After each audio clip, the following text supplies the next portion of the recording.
আসসালামু আলাইকুম রহমতুল্লাহ। তোমরা সকলে কেমন আছো? আশা করছি মহান আল্লাহ তাআলার অশেষ রহমতে ভালো আছো। আলহামদুলিল্লাহ, আমিও ভালো আছি। তো আজকে মূলত আমরা বাংলা ক্লাস নিয়ে হাজির হয়েছি। আজকের ক্লাসে আমরা বাংলা ব্যাকরণের অত্যন্ত গুরুত্বপূর্ণ একটা টপিক নিয়ে আলোচনা করব, ধ্বনির পরিবর্তন। এই ধ্বনির পরিবর্তন এই টপিকটা থেকে ঢাকা বিশ্ববিদ্যালয় থেকে শুরু করে প্রত্যেকটা বিশ্ববিদ্যালয়ের ভর্তি পরীক্ষায় কিন্তু প্রশ্ন আসতে দেখা যায়। বিভিন্ন ইউনিটে সায়েন্স, আর্টস, কমার্স যে কোনো গ্রুপেরই পরীক্ষা হচ্ছে, এখান থেকে প্রশ্ন হয়। তো আমরা আজকে ধ্বনির পরিবর্তন নিয়ে কথা বলবো এবং আমি বিশ্বাস করছি তোমাদের যাদের এই ধ্বনির পরিবর্তন নিয়ে সমস্যা আছে বা তোমরা যারা হচ্ছে এই টপিকটিকে কঠিন মনে করো, আমি বিশ্বাস করছি যে এই ক্লাসটি করার পরে তুমি যদি মনোযোগ দিয়ে ক্লাসটি করো, তাহলে ক্লাসটি করার পরে এই টপিকের উপরে তোমার যেটুকু দুর্বলতা আছে বা যেটুকু ভয় আছে সেটা আর কাজ করবে না ইনশাল্লাহ। তো আমরা আলোচনা শুরু করব। আলোচনা করার আগে তোমাদেরকে হচ্ছে একটা মেসেজ দিয়ে যাই। সেটা হচ্ছে, তোমরা যারা হচ্ছে এই চ্যানেলটি হচ্ছে নতুন দেখেছো বা হচ্ছে প্রথমবার যারা হচ্ছে ক্লাস দেখছো, তারা হচ্ছে চ্যানেলটিকে হচ্ছে সাবস্ক্রাইব করে দিবে। আর যারা হচ্ছে ফেসবুক থেকে দেখবা, তারা হচ্ছে ফলো দিয়ে দিবে পেজটাতে। তো আমরা হচ্ছে বিশ্ববিদ্যালয়ে ভর্তি প্রস্তুতি নিয়ে কাজ করি এবং বিশ্ববিদ্যালয়ে ভর্তি পরীক্ষার্থী যারা আছে আর কি, ক্যান্ডিডেট, তাদের বাংলা, ইংরেজি এবং সাধারণ জ্ঞান এই তিনটা বিষয় নিয়ে মূলত আমরা কাজ করে থাকি। সো আশা করছি তোমাদের উপকার হবে আমাদের সাথে থাকলে। তো চলো শুরু করি আমরা আমাদের আজকের আলোচনা, ধ্বনির পরিবর্তন। এই যে কনসেপ্টটা, এই জিনিসটা আগে একটু বুঝি হ্যাঁ, যে ধ্বনির পরিবর্তন জিনিসটা কি আসলে। দেখো, আমরা অনেক সময় আমাদের উচ্চারণ করার সুবিধার্থে আমরা হচ্ছে একটা শব্দকে একভাবে, মানে এটা যে উচ্চারিত রূপটা আছে সেভাবে না করে আমরা এটাকে একটু অন্যভাবে করি। এতে আমাদের হচ্ছে হয়তো উচ্চারণটা করতে সুবিধা হয়, কিংবা উচ্চারণটা করতে মানে একটু দ্রুত উচ্চারণ করা যায়, অথবা আমরা হচ্ছে অনেক সময় ভুল করেও ওরকমভাবে উচ্চারণ করে ফেলি। ধরো, একটা শব্দ হচ্ছে বাক্য। এখন এই শব্দটাকে অনেকে উচ্চারণ করে হচ্ছে বাক্য। তাহলে খেয়াল করো, বাক্য শব্দটাকে অনেকে উচ্চারণ করে হচ্ছে বাক্য। তাহলে কেন উচ্চারণ করে? সে তার উচ্চারণটাকে সহজ করার জন্য করে, তার কাছে বাক্য বলতে স্বাচ্ছন্দ্য বোধ হয়। আবার অনেকে, ধরো একটা শব্দ হচ্ছে সত্য, তো কেউ কেউ এটাকে উচ্চারণ করে সত্যি। অনেক সময় তোমরা দেখবা যে মাঝে মাঝে আমরা বলে ফেলি বন্ধুবান্ধবদের সাথে এক হলে, যে সত্যি কথাটা বলে ফেলো। তাহলে সত্যি কথাটা বলে ফেলো, বাট কথাটা হচ্ছে সত্য কথাটা বলে ফেলো। কিন্তু সত্য কথা না বলে আমরা কি বলি? সত্যি কথাটা বলে ফেলো। আবার অনেকে এই শব্দটাকে এভাবে উচ্চারণ করে যে অনেক অঞ্চলে, যে সত্য কথাটা বলে ফেলো, সত্য কথাটা বলে ফেলো। তাহলে এই যে আমি সত্যকে সত্যি বলছি অথবা সত্য বলছি, এই উচ্চারণের এই যে বিভিন্নতা, অর্থাৎ উচ্চারণটাকে সহজ করার জন্য বিভিন্ন ধরনের যে পদ্ধতি অবলম্বন করা হয়, বিভিন্নভাবে যে উচ্চারণটা করা হয়, এই নিয়মটাই, এই সিস্টেমটার নামই হচ্ছে মূলত ধ্বনির পরিবর্তন। তাহলে কনসেপ্টটা বুঝতে পেরেছো, ধ্বনির পরিবর্তন জিনিসটা কি আসলে। যে ধ্বনির পরিবর্তনটা হচ্ছে উচ্চারণের সুবিধার জন্য এক প্রকার ধ্বনিকে তুমি যখন অন্যভাবে উচ্চারণ করছো, এক ধরনের ধ্বনিকে যখন তুমি আরেকভাবে উচ্চারণ করছো, এটাই হচ্ছে ধ্বনির পরিবর্তন। এটা কেন করা হয়? এটা বেসিক্যালি তিনটা কারণে করা হয়। একটা কারণ হচ্ছে বললাম যে সহজভাবে উচ্চারণ করার জন্য, এক একজন এক এক শব্দ এক একভাবে উচ্চারণ করতে স্বাচ্ছন্দ্য বোধ করে। আবার অনেকে হচ্ছে দ্রুত উচ্চারণ করার জন্য এভাবে উচ্চারণ করে, যে একটা অঞ্চলের হচ্ছে মানুষজন এইভাবে উচ্চারণটা করে, কারণ হচ্ছে তাদের কাছে এভাবে উচ্চারণ করতে দ্রুত হয়। আবার অনেকে হচ্ছে ভুল করে এরকম উচ্চারণ করে ফেলে। তো যাই হোক, এই সকল কারণেই মূলত এই ধ্বনির পরিবর্তনটা হয়ে থাকে। এটা হচ্ছে বেসিক। তাহলে আমরা তোমাদের হচ্ছে এই রুটটা তৈরি করে দিলাম, বেসিকটা তৈরি করে দিলাম যে ধ্বনির পরিবর্তন কনসেপ্টটা কি। তুমি যদি কনসেপ্টটা ক্লিয়ার না হও তাহলে তো তুমি ভিতরের আলোচনাগুলো বুঝবে না। তাহলে আশা করছি আমরা বুঝলাম, আশা করছি যে তোমরা সকলেই বুঝে ফেলেছো যে ধ্বনির পরিবর্তনটা, এই প্রসঙ্গটা আসলে কি। আচ্ছা, এবার আসো, এই যে ধ্বনির পরিবর্তনটা, এটা কয়েকটা ভাগে ভাগ করা যায়, অর্থাৎ ধ্বনির পরিবর্তনের অনেকগুলো ধাপ আছে, অনেকগুলো প্রকার আছে। আমরা মোটামুটি হচ্ছে যে প্রকারগুলো সবচেয়ে বেশি পরীক্ষা আসে সেই প্রকারগুলো নিয়ে আলোচনা করব। তো প্রথমে আমরা যে পয়েন্টটা নিয়ে আলোচনা করব ধ্বনির পরিবর্তনে, প্রথমে যেটা আসে সেটা হচ্ছে স্বরাগম। প্রথমে হচ্ছে স্বরাগম, খেয়াল করো, ধ্বনির পরিবর্তনের প্রথম বিষয়টার নাম হচ্ছে স্বরাগম। এখন এই স্বরাগম জিনিসটা কি আগে আমরা সেটা বুঝি। দেখো, স্বরাগম মানে হলো, এই শব্দটাকে যদি আমরা ভাঙি তাহলে আমরা দুটো শব্দ এখানে পাবো। একটা হচ্ছে দেখো স্বর, একটা পাবো হচ্ছে স্বর, একটা পাবো হচ্ছে আগম, ঠিক আছে, একটা পাবো স্বরযোগ আগম, আর কি, এটাকে সন্ধি বিচ্ছেদ করলে হচ্ছে স্বরযোগ আগম, তাহলে স্বরাগম। এখন এই স্বর বলতে আমরা বুঝি স্বরধ্বনি। কি বুঝি? স্বরধ্বনি। তাহলে স্বর মানে হচ্ছে স্বরধ্বনি। আর আগম বলতে আমরা বুঝি আগমন। আগম বলতে আমরা কি বুঝি? আগমন। তাহলে এই স্বরাগম জিনিসটা কি? স্বরাগম জিনিসটা হচ্ছে স্বরধ্বনির আগমন। অর্থাৎ একটা শব্দে, একটা শব্দের মধ্যে যখন স্বরধ্বনির আগমন ঘটে, স্বরধ্বনির আগমন ঘটলে যে পরিবর্তনটা হবে, যে ধ্বনির পরিবর্তনটা হয়, সেটা হচ্ছে স্বরাগম। ধরো আমরা বললাম, একটা উদাহরণ দিয়ে বলি, ধরো আমি বলছি একটা শব্দ হচ্ছে তোমার স্কুল, খেয়াল করো, একটা শব্দ হচ্ছে তোমার স্কুল, এটা একটা শব্দ। এখন এই শব্দটাকে যদি আমরা এভাবে বলি যে স্কুল, কি বললাম?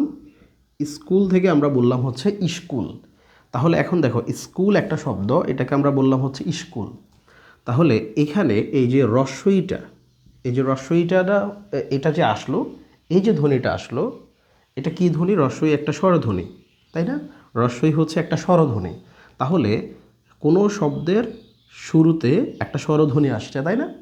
এটা হচ্ছে, এই পুরো প্রসেসটা হচ্ছে স্বরাগম। এখন এই স্বরাগমটা আবার তিন প্রকার। এই স্বরাগমটা হচ্ছে তোমার টোটালি তিন প্রকার। কয় প্রকার? তিন প্রকার। এক নম্বরে হচ্ছে আদি স্বরাগম, দুই নম্বরে হচ্ছে মধ্য স্বরাগম, এটার আর কয়েকটা নাম আছে, তিন নম্বরে হচ্ছে অন্ত স্বরাগম। এখন খেয়াল করো, আদি স্বরাগম, মধ্য স্বরাগম, অন্ত স্বরাগম, এইটা হচ্ছে, এই প্রক্রিয়াটা হচ্ছে স্বরাগম। কারণ একটা শব্দের শুরুতে কি আসছে? স্বরধ্বনি আসছে, ঠিক আছে? রস্বই একটা স্বরধ্বনি। এখন এইটা তাহলে স্বরাগম যদি তিন ধরনের হয়, তাহলে এই উদাহরণটা হচ্ছে কোন স্বরাগমের উদাহরণ? এটা কি আদি স্বরাগম, না এটা কি মধ্য স্বরাগম, না এটা কি হচ্ছে অন্ত স্বরাগম? এখন দেখো, আদি মানে হলো শব্দের শুরুতে আসবে, অর্থাৎ শব্দের শুরুতে যদি কোনো স্বরধ্বনি আসে তাহলে এটা হচ্ছে আদি স্বরাগম। তাহলে এখন তুমি দেখো, স্কুল এই শব্দটাকে যখন আমি বলছি স্কুল, রস্বইটাকে নিয়ে আসছি, এটা কি শব্দের শুরুতে আনছি, নাকি হচ্ছে মাঝে আনছি, নাকি শেষে আনছি? অবশ্যই এখানে শুরুতে আনছি। তাহলে যেহেতু শুরুতে আনছি, তার মানে এই যে স্কুল থেকে স্কুল, এই ধ্বনির পরিবর্তনটার নাম হলো আদি স্বরাগম। এই ধ্বনির পরিবর্তনটার নাম কি? আদি স্বরাগম। এখন আসো, আমরা যদি বলি যে ধরো আমি বললাম আরেকটা শব্দ রত্ন, কি বললাম?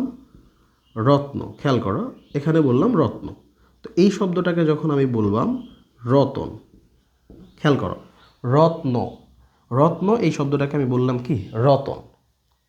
হ্যাঁ, এখন এখানে এই যে রত্ন উচ্চারণটা দেখো, র ত ন, শেষে একটা অ আছে কিন্তু। দেখো, এটাকে যদি তুমি উচ্চারণ করো, শব্দটা হচ্ছে এরকম, প্রথমে একটা র আসবে, পরে একটা তো আসবে, রত ন যোগ স্বর অ, স্বরেও যেটা আমরা বলি। তাহলে রত ন উচ্চারণটা হচ্ছে এরকম, তাই না? এখন তুমি যদি এই রতন শব্দটাকে উচ্চারণ করো, তাহলে এখানে আসবে র, তো তারপরে তোমার স্বরে ওটা চলে আসছে, আর এখানে হচ্ছে নটা আসছে। এখন তুমি দেখো, রত্ন শব্দের সাথে এইখানে এই শব্দের মধ্যে মাঝখানে একটা কি আসছে, অধ্বনি আসছে, তাহলে আমরা কি বুঝলাম?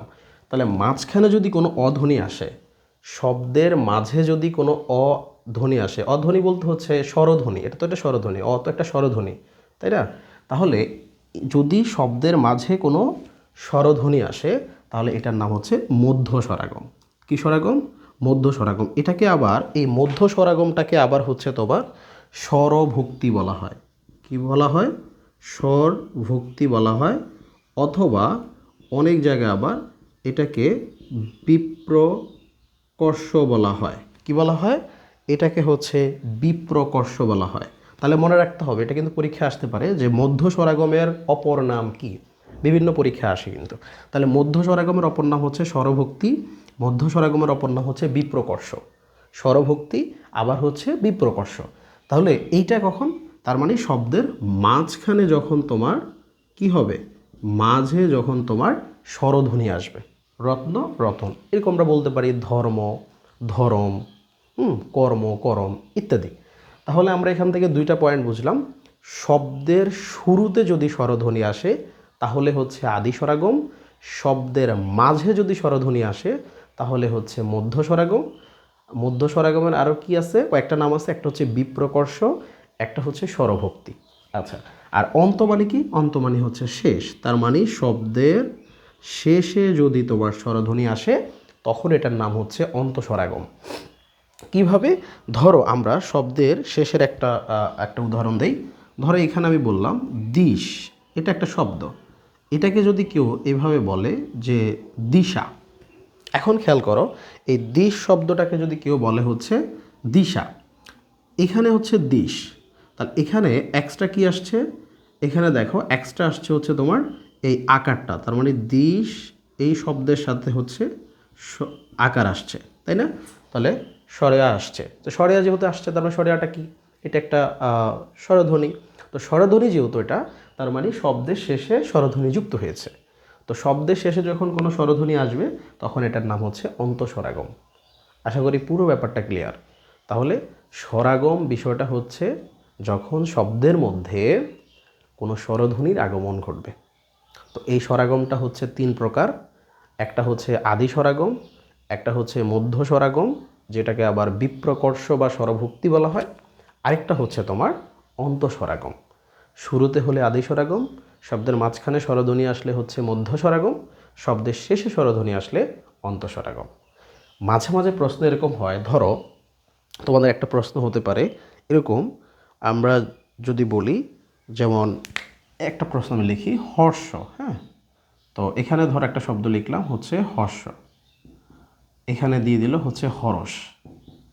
তোমার এই শব্দটা দিয়ে বললো এটি কোন ধরনের ধ্বনির পরিবর্তনের উদাহরণ, কোন ধরনের ধ্বনির পরিবর্তনের উদাহরণ। ধরো অপশন কতে দিল হচ্ছে আদি স্বরাগম, অপশন খতে দিল হচ্ছে তোমার বিপ্রকর্ষ, অপশন গতে দিল ধরো হচ্ছে অসমীকরণ, হ্যাঁ, এরকম আরও আছে। ধরো ঘতে দিল হচ্ছে অপিনিহিতি, এরকম অপিনিহিতি। এখন তুমি অ্যান্সার কী দিবা? অ্যান্সার কিন্তু বিপ্রকর্ষ হবে। বিপ্রকর্ষ মানে হচ্ছে মধ্য স্বরাগম। তাহলে মধ্য স্বরাগমের আরও যে দুইটা নাম আছে, তোমাকে কিন্তু এই দুইটা নাম খুব ভালো করে কিন্তু পড়তে হবে। মধ্য স্বরাগমের যে আরও দুইটা নাম আছে, এই দুইটা নাম তোমাকে খুব ভালো করে পড়তে হবে, এটা মনে রাখতে হবে। কারণ বিশ্ববিদ্যালয়ে ভর্তি পরীক্ষায় এই একটু ক্রিটিক্যাল প্রশ্ন করার চেষ্টা করে, তো তো তোমাকে হচ্ছে যেন আটকাতে না পারে। এখানে আমার কাছে মনে হচ্ছে যে এই জায়গাটা হচ্ছে একটু আটকানোর জায়গা, যেটা অনেক স্টুডেন্টরা গুরুত্ব দিবে না, এবং এইখানটাতে যদি প্রশ্ন হয় অনেক স্টুডেন্ট গুরুত্বের অভাবে হচ্ছে তারা এটা ভুল করবে, মনে থাকবে না আর কি। আদি মধ্য অন্তত সবাই পারবে, তার মধ্যর আর দুইটা নাম আছে, এটা না জানলে কিন্তু বিপদ আছে। ওকে, তাহলে স্বরাগম ব্যাপারটা ক্লিয়ার। আশা করছি একদম স্বরাগম নিয়ে আর কোনো প্রবলেম তোমাদের নাই, এবং ইনশাল্লাহ পুরো ব্যাপারটা হচ্ছে তোমরা বুঝতে পেরেছো, এবং হচ্ছে তোমরা ইনশাল্লাহ এখান থেকে যদি কোনো কোয়েশ্চেন করে তোমরা সলভ করতে পারবা। চলো এবার আমরা পরবর্তী ধাপে যাই।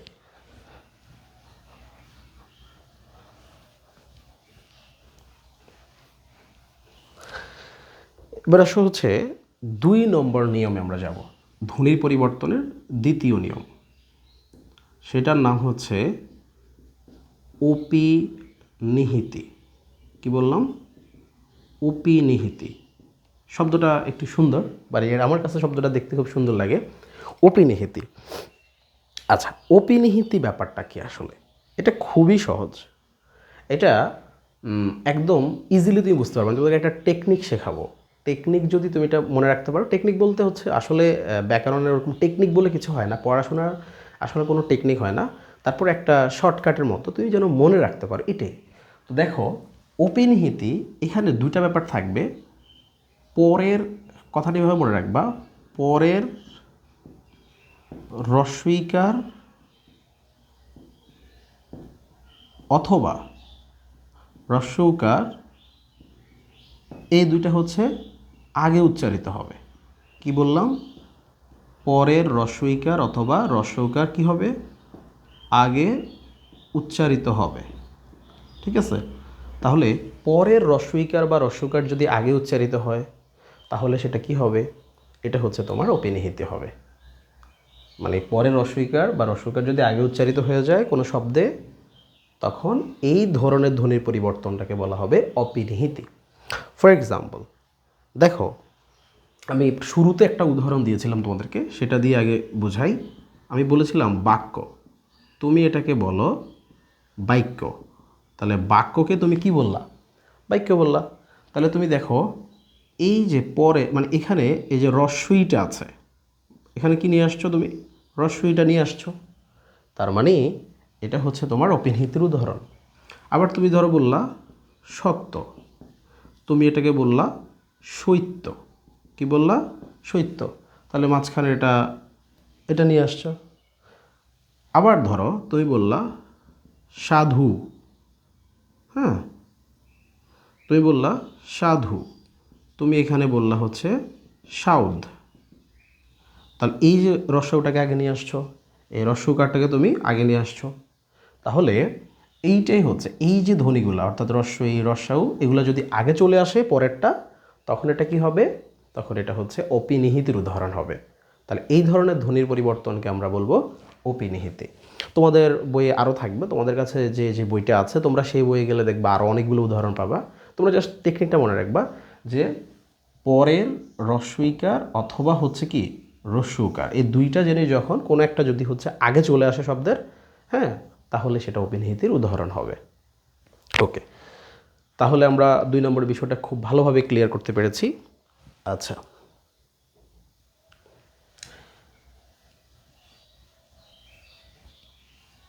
এবার আমরা হচ্ছে 3 নম্বর নিয়মে চলে যাব। ধ্বনির পরিবর্তনের 3 নম্বর নিয়ম, অসমীকরণ।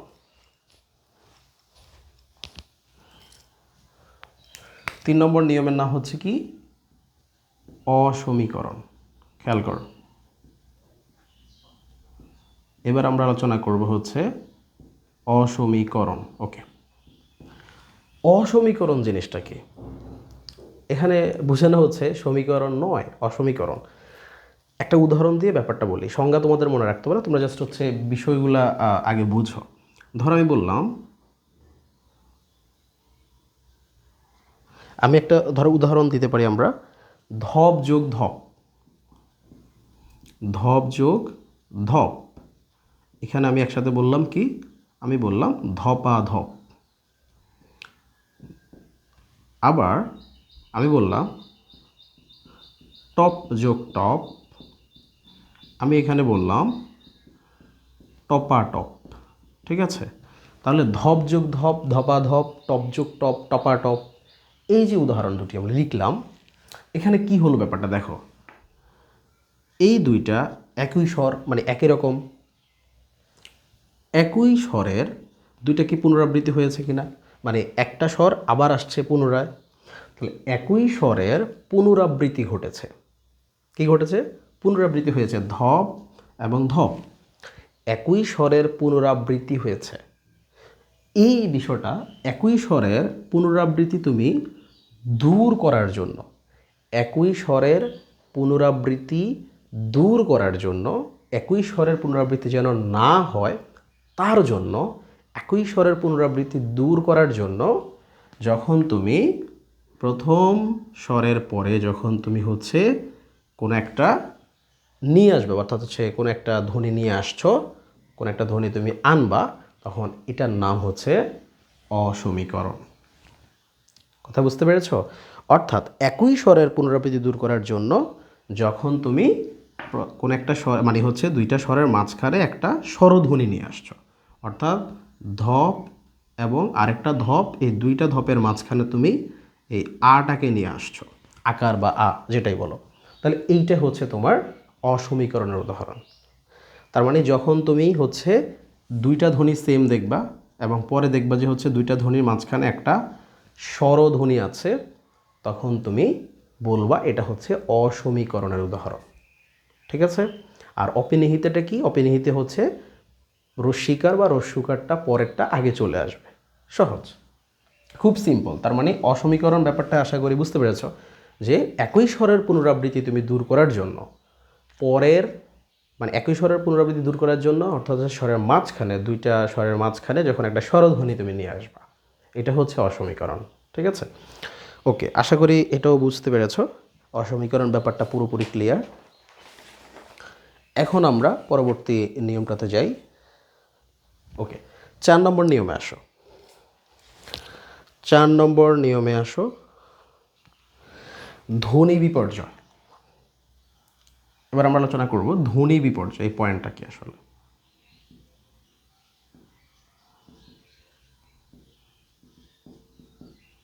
ধ্বনি বিপর্যয়,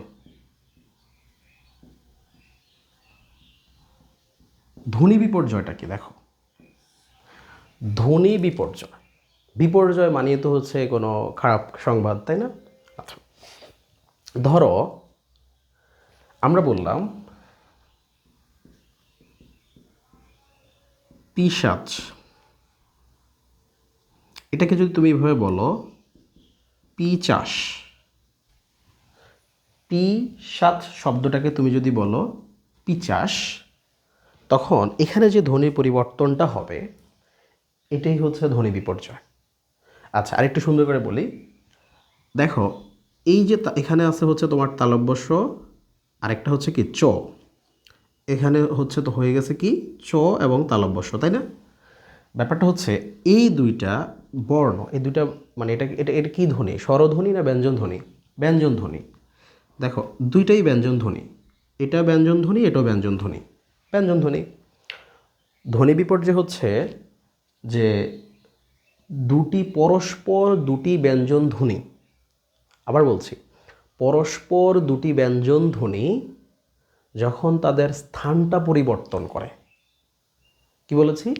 পরস্পর দুটি ব্যঞ্জন ধ্বনি যখন তাদের মানে পরস্পর স্থান বিনিময় করে বা পরিবর্তন করে, হ্যাঁ, স্থান বিনিময় শব্দটা সুন্দর হয়, স্থান বিনিময় করে, তখন এই ধরনের ধ্বনির পরিবর্তনের নাম হচ্ছে ধ্বনি বিপর্যয়। ধ্বনি বিপর্যয়। আরেকটা উদাহরণ দেখো, আমি বললাম লাফ, আমরা লাফ দিই, তাই না? তো লাফের ক্ষেত্রে এখন তুমি যদি এই শব্দটাকে এভাবে উচ্চারণ করো ফাল, খেয়াল করো এই লটা হচ্ছে তোমার ব্যঞ্জন ধ্বনি, এই ফটাও হচ্ছে তোমার ব্যঞ্জন ধ্বনি, এই ফটা ব্যঞ্জন ধ্বনি, এই লটা ব্যঞ্জন ধ্বনি। তার মানে দুটো ব্যঞ্জন, পরস্পর দুটো ব্যঞ্জন, তারা কি করেছে? স্থান বিনিময় করেছে। শর্টকাট লিখে রাখো, পরস্পর দুটো ব্যঞ্জন, পরস্পর দুটো ব্যঞ্জন যখন কি করবে? স্থান বিনিময় করবে, স্থান বিনিময় করবে, এটাই জাস্ট হচ্ছে মূল কথা আর কি। হ্যাঁ, তাহলে পরস্পর দুটো ব্যঞ্জন ধ্বনি, পরস্পর দুটো ব্যঞ্জন ধ্বনি কী করবে? তারা স্থান বিনিময় করবে। স্থান বিনিময় করলে সেটি কী হয়ে যাবে? সেটি হচ্ছে ধ্বনি বিপর্যয়ের উদাহরণ হয়ে যাবে। তাহলে ধ্বনির পরিবর্তনের 4 নম্বর সূত্র আমাদের হয়ে গেল। প্রথমে আমরা স্বরাগম শিখেছি, তারপরে শিখলাম হচ্ছে অপিনিহিতি, রস্যিকার রস্যকার আগে চলে আসবে, তারপরে শিখলাম হচ্ছে অসমীকরণ, দুটো একই রকম দুটো ধ্বনির পুনরাবৃত্তি দূর করার জন্য মাঝখানে একটা স্বরধ্বনি নিয়ে আসছি। এখন আমরা শিখলাম ধ্বনি বিপর্যয়, পরস্পর দুটো ব্যঞ্জন ধ্বনি কী করবে? স্থান বিনিময় করবে, এটাই হচ্ছে ধ্বনি বিপর্যয়। ওকে, তোমরা হচ্ছে এটা তুলতে পারো, খাতায় লিখে রাখো, অবশ্যই খাতায় লিখবা, কারণ হচ্ছে এই জিনিসগুলো যদি তোমাদের কাছে নোট থাকে, কারণ এই শর্টকাট বা একটু সহজভাবে যে নোটটা তোমাদের কাছে যদি থাকে, তখন তোমরা হচ্ছে এই বিষয়গুলো হচ্ছে রিভিশন যখন দিবা, তখন তোমাদের জন্য এটা সহজ হবে, খুব দ্রুত রিভিশন দিতে পারবা, তোমাদের মাথার মধ্যে জিনিসগুলো ক্যাচ করবে খুব সহজে। ওকে, তাই হচ্ছে এটা নোট করে ফেলো। হ্যাঁ, ওকে।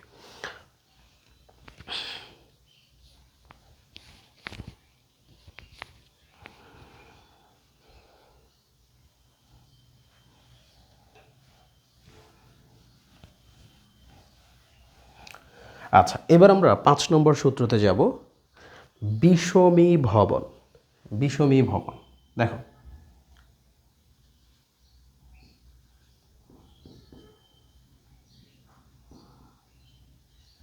এবার আমরা যাব হচ্ছে বিষমীভবন। আচ্ছা, খেয়াল কর বিষমীভবন জিনিসটা কি। বিষমীভবন জিনিসটা খুবই সহজ এবং এটা সংজ্ঞাটা পরীক্ষাতে আসে। বিষমীভবনের সংজ্ঞা কিন্তু তোমাদের পরীক্ষাতে আসে। দুটো সমবর্ণের সংজ্ঞাটা খুব ভালো করে নোট করবা। দুটি সমবর্ণের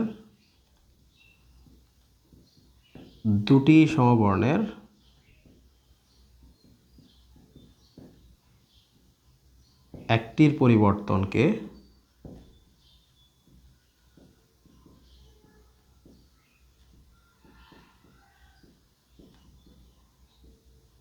বিষমীভবন বলে। দুটি সমবর্ণের একটির পরিবর্তনকে বিষমীভবন বলে। তার মানে তোমার দুইটা সমবর্ণ কথাটা, এটা হচ্ছে মূল পয়েন্ট। দেখো, মূল বিষয়টা হচ্ছে সমবর্ণ, এটা তোমাকে বুঝতে হবে। তাহলে মূল বিষয়টা হচ্ছে সমবর্ণ। তাহলে দুইটা সমবর্ণের একটার যখন পরিবর্তন হবে, তখন যে ধ্বনির পরিবর্তনটা সৃষ্টি হবে তার নাম হচ্ছে বিষমীভবন। আমরা উদাহরণ দেই, পরীক্ষাতে সবচেয়ে বেশি এই উদাহরণটা আসে শরীর। ধরো আমি বললাম শরীর, শরীর মানে আমাদের যে দেহ, যেটা আমরা বডি বলি, তাহলে শরীর। এইখানে দেখো, এটাও র এটাও র, দুটো সমবর্ণ। আমি যখন বললাম রি, এই রর পরিবর্তে আমি নিয়ে আসছি হচ্ছে ল।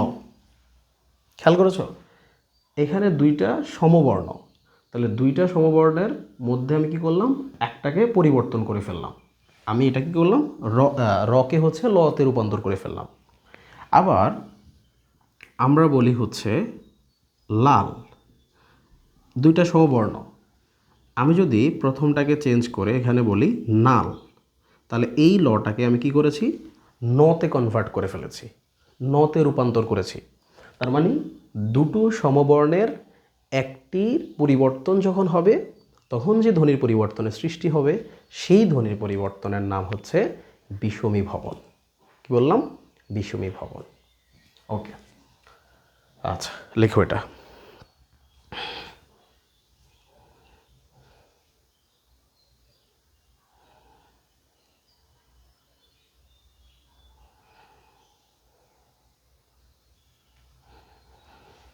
ওকে, এবার আমরা 6 নম্বর নিয়মটাতে যাই। হ্যাঁ, দ্বিত্ব ব্যঞ্জন। দ্বিত্ব ব্যঞ্জন, এটাতে আলোচনা করি। চলো, দ্বিত্ব ব্যঞ্জন বলতে আমরা আসলে কি বুঝি। দেখো, দ্বিত্ব শব্দের অর্থ হচ্ছে দুই। দ্বিতীয় শব্দের অর্থ হচ্ছে দুই। টেকনিকটা বুঝো আগে, শব্দটাকে ভাঙো। দ্বিতীয় শব্দের অর্থ কি, দুই। ব্যঞ্জন মানে তো জানো, ব্যঞ্জন ধ্বনি। এখন তার মানে অনেক সময় আমাদের উচ্চারণের সুবিধার জন্য, উচ্চারণ করার সুবিধার্থে, উচ্চারণ করার সুবিধার্থে একটা ব্যঞ্জন ধ্বনিকে, মানে একটা ব্যঞ্জনের সাথে আরেকটা ব্যঞ্জন ধ্বনি যোগ করে ফেলি, অর্থাৎ যুক্ত ব্যঞ্জন যেটাকে আমরা বলি, ব্যঞ্জন এটাকে যুক্ত ব্যঞ্জনে রূপান্তর করি। এটা কেন করি, এটা উচ্চারণের সুবিধার জন্য। আমি বারবার বলছি যে ধ্বনির পরিবর্তন পুরো ব্যাপারটাই হচ্ছে তোমার উচ্চারণের সুবিধার জন্য, ঠিক আছে, সহজভাবে বলার জন্য, দ্রুত বলার জন্য, তাই না? আচ্ছা, এখন তুমি দেখো, এখানে আমি একটা শব্দ বললাম পাকা, আমরা বলি পাকা পাকা আম বহুবচন অর্থে। এইটাকে ধরো তুমি উচ্চারণ সুবিধার জন্য তুমি বললা পাক্কা। পাক্কা 1 ঘন্টা তোমার জন্য আমি দাঁড়াইছিলাম। তোমরা মাঝে মাঝে বলো পাক্কা 1 ঘন্টা আমি তোমার জন্য দাঁড়াইছিলাম, বাট তুমি আসো নাই। তাহলে পাক্কা 1 ঘন্টা যে তুমি কারোর জন্য দাঁড়াইছিলা, তাহলে পাকা শব্দটাকে তুমি বলছো পাক্কা, বাট পাক্কা বলতে এক্স্যাক্টলি কোনো শব্দ নেই, তাহলে পাকাকে তুমি বলছো পাক্কা। তাহলে পাক্কা এই শব্দ, এই যে ধ্বনিটাকে এভাবে পরিবর্তন করে ফেলেছ, এই ধ্বনির পরিবর্তনের নাম হচ্ছে দ্বিতীয় ব্যঞ্জন, মানে ব্যঞ্জন ধ্বনিটাকে তুমি দুইবার নিয়ে আসছো। আবার ধরো আমরা বলি, অনেক সময় বলি, এটা গ্রামে বেশি হয় আর কি, আমার এরিয়ার দিকে, আমাদের হচ্ছে নোয়াখালী, চাঁদপুর, লক্ষ্মীপুর এগুলো বেশি বলা হয় সকাল, এই শব্দটাকে বলা হয় সকাল সকাল চলে আসো। সকাল না বলে কি বলে সকাল সকাল চলে আসবা, তাহলে সকাল, হ্যাঁ, সকালকে তুমি বলে ফেলছো সকাল। এই উদাহরণগুলো হচ্ছে দ্বিতীয় ব্যঞ্জনের উদাহরণ। কিসের উদাহরণ? দ্বিতীয় ব্যঞ্জনের উদাহরণ। তাহলে তোমরা দ্বিতীয় ব্যঞ্জন ব্যাপারটা ক্লিয়ারলি বুঝতে পেরেছ। যখন ব্যঞ্জন ধ্বনি, একটা ব্যঞ্জন যখন আরেকটা ব্যঞ্জনের সাথে যুক্ত হয়ে যাবে, অর্থাৎ এটা যুক্ত ব্যঞ্জন যেটাকে আমরা বলি আর কি, যুক্ত ব্যঞ্জনে রূপান্তর হবে, তখন এটার নাম হচ্ছে দ্বিতীয় ব্যঞ্জন। ক্লিয়ার? ওকে, তোলো এটা।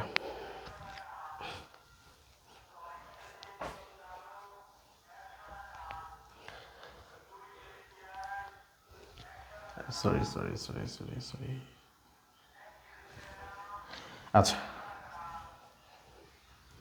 এবার আসো 7 নম্বরে।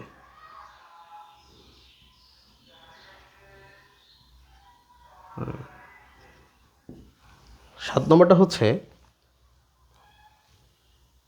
ব্যঞ্জন বিকৃতি। এবার আমরা আলোচনা করব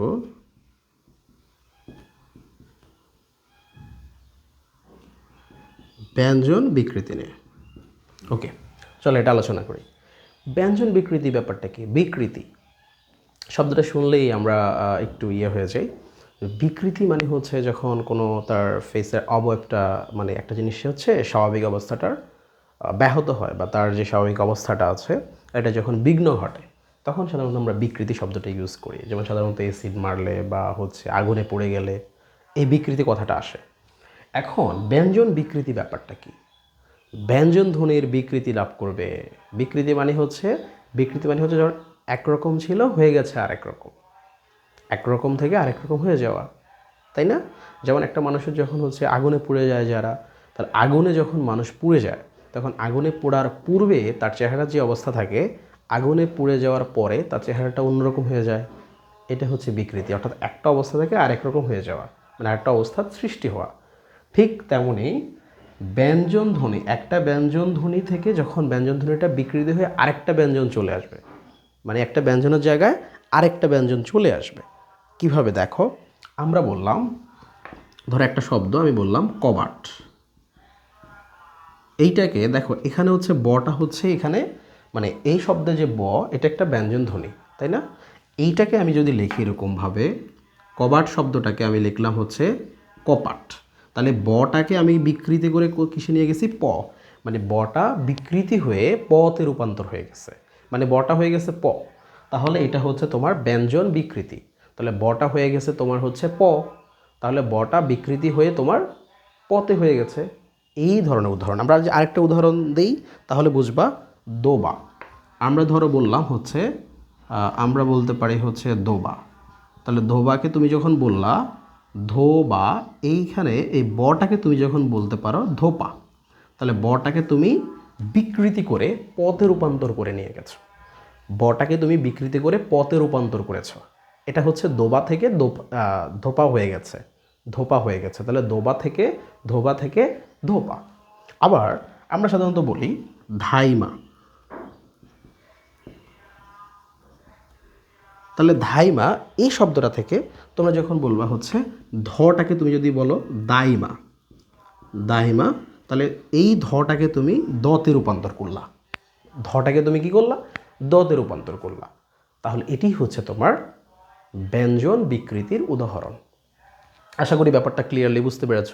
ব্যঞ্জন বিকৃতি হচ্ছে তোমার যে যখন তুমি একটা ব্যঞ্জন ধ্বনিকে আরেকটা ব্যঞ্জন ধ্বনিতে তুমি রূপান্তর করবা বা কনভার্ট করবা, তখন যে বিকৃতিটা ঘটবে এটাই হচ্ছে ব্যঞ্জন বিকৃতি।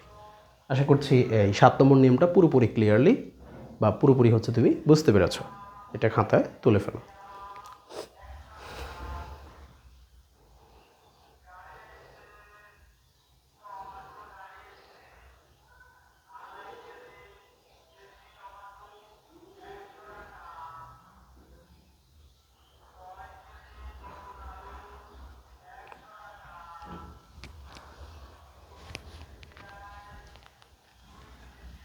আচ্ছা, এবার আমরা 8 নম্বর নিয়মে যাব। ব্যঞ্জন বিকৃতি পরে হচ্ছে এবার যাব হচ্ছে ব্যঞ্জন চ্যুতি। ব্যঞ্জন চ্যুতি, চ্যুত মানে হচ্ছে আদর্শ বিচ্যুতির মধ্যে তোমরা পড়ো এরকম। তাহলে ব্যঞ্জন বিকৃতির পরে হচ্ছে তোমার ব্যঞ্জন চ্যুতি, ঠিক আছে? ব্যঞ্জন চ্যুতি, খেয়াল করো ব্যঞ্জন চ্যুতি বিষয়টা কি আসলে, এটাকে বুঝতে হবে। ব্যঞ্জন চ্যুতি বিষয়টা কি আসলে এটা বুঝতে হবে ক্লিয়ারলি। ব্যঞ্জন চ্যুতি মানে হচ্ছে লোপ পাওয়া, মানে ব্যাপারটা হচ্ছে এখানে চ্যুতি শব্দের অর্থ হচ্ছে বিলীন হয়ে যাওয়া, বিলীন হয়ে যাওয়া, হ্যাঁ, বিলীন হয়ে যাওয়া বা হচ্ছে লোপ পাওয়া, ঠিক আছে? বিলীন হয়ে যাওয়া বা কি লোপ পাওয়া, খেয়াল করো, বিলীন হয়ে যাওয়া অথবা হচ্ছে লোপ পাওয়া। এখন ব্যাপারটা দেখো, যখন উচ্চারণ করার সুবিধার্থে, সবগুলোই তো উচ্চারণের সুবিধার্থে, যখন কোনো একটা শব্দের হচ্ছে একটা দুইটা সেম ব্যঞ্জনধ্বনি থাকবে, পরপর দুইটা সেম ব্যঞ্জনধ্বনি থাকবে, তার মধ্যে যদি একটা বাদ চলে যায়, ধরো আমরা বলছি বড় দিদি, কি বলছি বড় দিদি, এখানে দেখো এই দুইটা সেম ব্যঞ্জনধ্বনি আছে এখানে, তাহলে বড় দিদির মধ্যে দুইটা সেম ব্যঞ্জনধ্বনি আছে। তাহলে তুমি যখন এই বড় দিদি শব্দটাকে শুধু বলছো বড়দি বা বড়দি, সেটাই বলো, তাহলে এখানে তুমি দুইটা ব্যঞ্জনধ্বনি থেকে তুমি কিন্তু একটাকে রেখেছো, আরেকটাকে তুমি বাদ দিয়ে দিয়েছো, মানে আরেকটা তোমার হচ্ছে বিলীন হয়ে গিয়েছে বা আরেকটা তোমার হচ্ছে লোপ পেয়েছে, হারিয়ে গিয়েছে। এই ধরনের ধ্বনি পরিবর্তনের নামই হচ্ছে ব্যঞ্জনচ্যুতি। এই ধরনের ধ্বনি পরিবর্তনের নাম কি ব্যঞ্জনচ্যুতি। বুঝতে পেরেছ? তাহলে আমরা আরেকটা উদাহরণ দিতে পারি। ধরো আমরা বললাম বড় দাদা, সেম তুমি বলতে পারো বড় দাদা, তুমি এটাকে বললা হচ্ছে বড়দা। বড় দাদাকে কি বললা, এই দাদাকে তুমি শুধু একটা দতে রূপান্তর করলা, বড় দাকে তুমি বললা কি বড়দা, বড় দাকে তুমি বলছো বড়দা। তাহলে এটা হচ্ছে তোমার ব্যঞ্জনচ্যুতির উদাহরণ। এটি কি ব্যঞ্জনচ্যুতির উদাহরণ। বুঝতে পেরেছ? ওকে, সো এটা উঠায় ফেলো। আমাদের আর দুইটা নিয়ম আছে, তারপর মোটামুটি আমাদের ক্লাসটা শেষ হয়ে যাবে। স্যার অল্প একটু ধৈর্য ধরতে হবে আর কি, হ্যাঁ। আচ্ছা,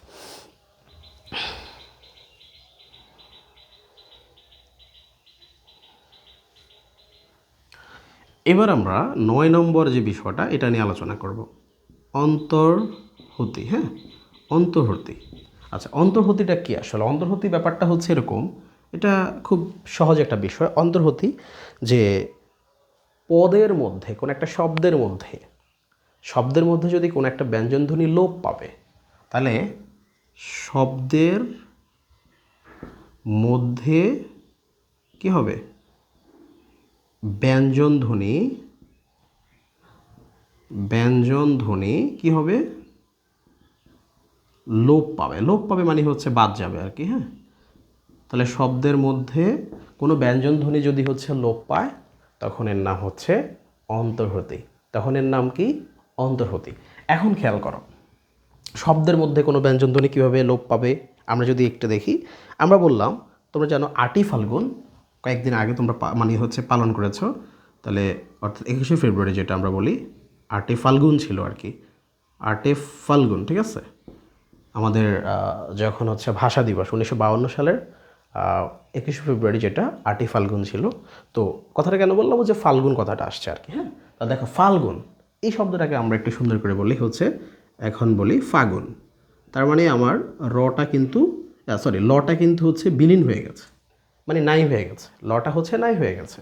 তাহলে এরকম যে শব্দের একটা শব্দ থেকে যখন হচ্ছে কোনো একটা ব্যঞ্জনধ্বনি নাই হয়ে যাবে, বিলীন হয়ে যাবে, লোপ পাবে, এটা বাদ যাবে, তখন এই ধরনের ধ্বনির পরিবর্তনকে আমি বলবো কি, এটাকে আমি বলবো হচ্ছে অন্তর্হতি।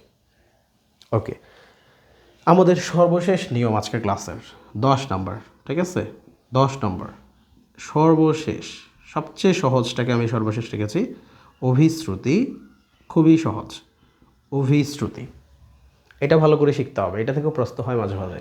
খুবই সহজ, কিন্তু এটা মানে বইয়ের মধ্যে একটু প্যাঁচানো করে লেখা, তো এই জন্য হচ্ছে নিয়মটা অনেকে ধরতে পারে না। অভিশ্রুতি ব্যাপারটা তুমি মাথায় রাখবা ইজিলি, সাধু চলিত, সাধু চলিত, সাধু চলিত। কীভাবে? ধরো আমি বললাম শুনিয়া, শুনিয়া, এটাকে তুমি চলিততে কনভার্ট করো শুনে, তুমি বলো রাখিয়া, তুমি এটাকে চলিততে কনভার্ট করো রেখে।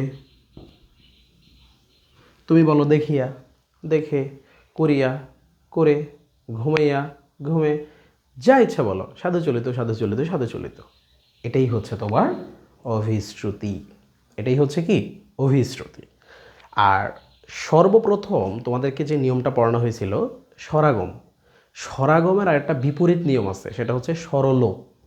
মানে স্বরাগম আমরা যখন পড়েছিলাম না, আদি স্বরাগম, মধ্য স্বরাগম, অন্ত স্বরাগম, এইটার উল্টার একটা আছে স্বরলোপ। অনেক সময় হচ্ছে ধ্বনির মানে উচ্চারণের সুবিধার জন্য ওটাও সেমভাবে যাবে, আদি স্বরালোপ, আদি স্বরলোপ, অন্ত স্বরলোপ, মধ্য স্বরলোপ, মানে আদি মধ্য অন্ত, এটা স্বরাগমের জায়গা, ওখানে স্বরলোপ। স্বরলোপ মানে হচ্ছে শব্দের শুরুতে যদি কোনো স্বরধ্বনি বাদ যায় তখন আদি স্বরলোপ বলবা, শব্দের মাঝখানে যদি কোনো স্বরধ্বনি বাদ যায় মধ্য স্বরলোপ বলবা, শব্দের শেষে যদি কোনো স্বরধ্বনি বাদ যায় অন্ত স্বরলোপ। এই জন্য ওটা দেখালাম না, ঠিক আছে?